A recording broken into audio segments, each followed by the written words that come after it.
আজকে চলে আসলাম আর একটা নতুন ভিডিও নিয়ে। আজকে আমরা বানাবো বাঁধাকপি দিয়ে চিংড়ি মাছ। ওর জন্য আমরা এখানে নিয়ে নিয়েছি জল। এবারে জল নেওয়ার পর এর উপর আমরা আলু কেটে রেখেছিলাম ছোটো ছোটো, ওটা আমরা দিলাম। আর তার উপর দিয়ে দিচ্ছি বাঁধাকপি। এখানে বাঁধাকপি দেওয়ার পর ভালো করে দেওয়ার পর আমরা ঢেকে দেবো এটাকে 9 মিনিটের জন্য। তো 9 মিনিট পর আমরা এটাকে উঠালাম। উঠিয়ে আমরা ভালো করে এটাকে নাড়িয়ে নেবো, ঠিক আছে। তো একবারে ভালো করে নাড়াতে হবে, নাড়ানো কোনো কাঞ্জুসি করা যাবে না। ভালো করে একবারে 7 মিনিট পর্যন্ত এটা আমরা নাড়িয়েছি। এভাবে নাড়িয়ে নাড়িয়ে মানে ফুটিয়েছি আর নাড়িয়েছি, আমাদের দেখতে হচ্ছে 7 মিনিটের মধ্যে গলে গেছে। তো এটাকে উঠিয়ে নিলাম। উঠিয়ে নেওয়ার পর এখানে আমরা দিয়ে দিলাম হচ্ছে সরষার তেল।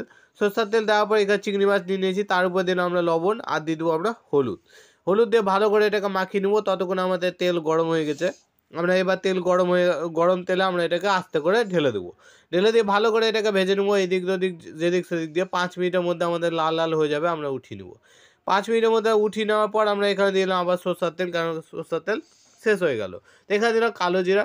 কালো জিরা দেওয়ার পর দুটো শুকনো লঙ্কা আর একটা তেজপাতা দেওয়ার পর ভালো করে নাড়িয়ে নিচ্ছি। এখানে দিলাম আদা রসুন বাটা। এখানে আমরা আদা রসুন বাটা দিয়ে হালকা করে নাড়িয়ে নিলাম। নাড়িয়ে নেওয়ার পর এখানে আমরা পেঁয়াজ দিয়ে দিচ্ছি এর উপরে, ঠিক আছে। পেঁয়াজটাকে আমরা 1 মিনিট পর্যন্ত এভাবে ভাজার পর আমরা দিয়ে দেবো হচ্ছে লঙ্কা।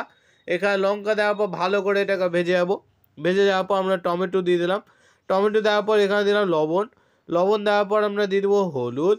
হলুদ দেওয়ার পর দিয়ে দেবো একটু চিনি। এবার চিনি দেওয়ার পর আমরা দিয়ে দেবো লঙ্কার গুঁড়া। লঙ্কা গুঁড়া দেওয়ার পর এবার ভালো করে কাবাটির উপরে। এবার দেওয়ার পর এখানে আমাদের সিদ্ধ হয়ে গেছে। তো জলটাকে ফেলে আমরা এখানে দিয়ে দিলাম, আলুটাও তার সাথে আছে। তো দেওয়ার পর ভালো করে এটাকে নাড়িয়ে নিচ্ছে। নাড়িয়ে নেওয়ার পর এটাকে ঢেকে দিলাম 9 মিনিটের জন্য। 9 মিনিট পর আমরা এটাকে উঠালাম। উঠিয়ে আবার ভালো করে এটাকে নাড়িয়ে নিব একবারে ভালো করে। তার উপর আমরা চিংড়ি দিয়ে দেবো। চিংড়ি দেওয়ার পর এবার ভালো করে এটাকে নাড়িয়ে নিচ্ছি, দেখতে হচ্ছে। এবার তার উপর দিলাম গরম মশলা। এখানে গরম মশলা দেওয়ার পর দিলে একটু তেল কমে গেছিলো, ওই যে সরষার তেল আরও দিলাম সাইড দিয়ে। এবার দেওয়ার পর ভালো করে এটাকে নাড়িয়ে নিচ্ছি একবারে। তো এখানে দেখতে হচ্ছে আমাদের হয়ে গেছে। তো এবার একটু ঘি দিলাম যেন আরও খেতে ভালো লাগে। তো ভালো করে ঘি দিয়ে নাড়িয়ে নেওয়ার পর আমাদের ভিডিও এখানে শেষ। তোমরা উপরে 4টা ভিডিও দেখতে হচ্ছে, ওগুলোর মধ্যে একটা ভিডিও ক্লিক করলে আমাদের নেক্সট ভিডিও চালু হবে। ভিডিও দেওয়ার জন্য ধন্যবাদ। ভিডিও ভালো হলে ভিডিওকে লাইক আর সাবস্ক্রাইব করে দেবেন। আর 4টা ভিডিওর মধ্যে অবশ্যই একটা ভিডিও ক্লিক করো। আর ভিডিও যে ভালো লেগে থাকে ভিডিও নিচে সাবস্ক্রাইব করে দেবেন। আর সাবস্ক্রাইবের পাশে একটা বেল আইকন থাকবে, ওটা চেপে দেবে নতুন ভিডিও পাওয়ার জন্য।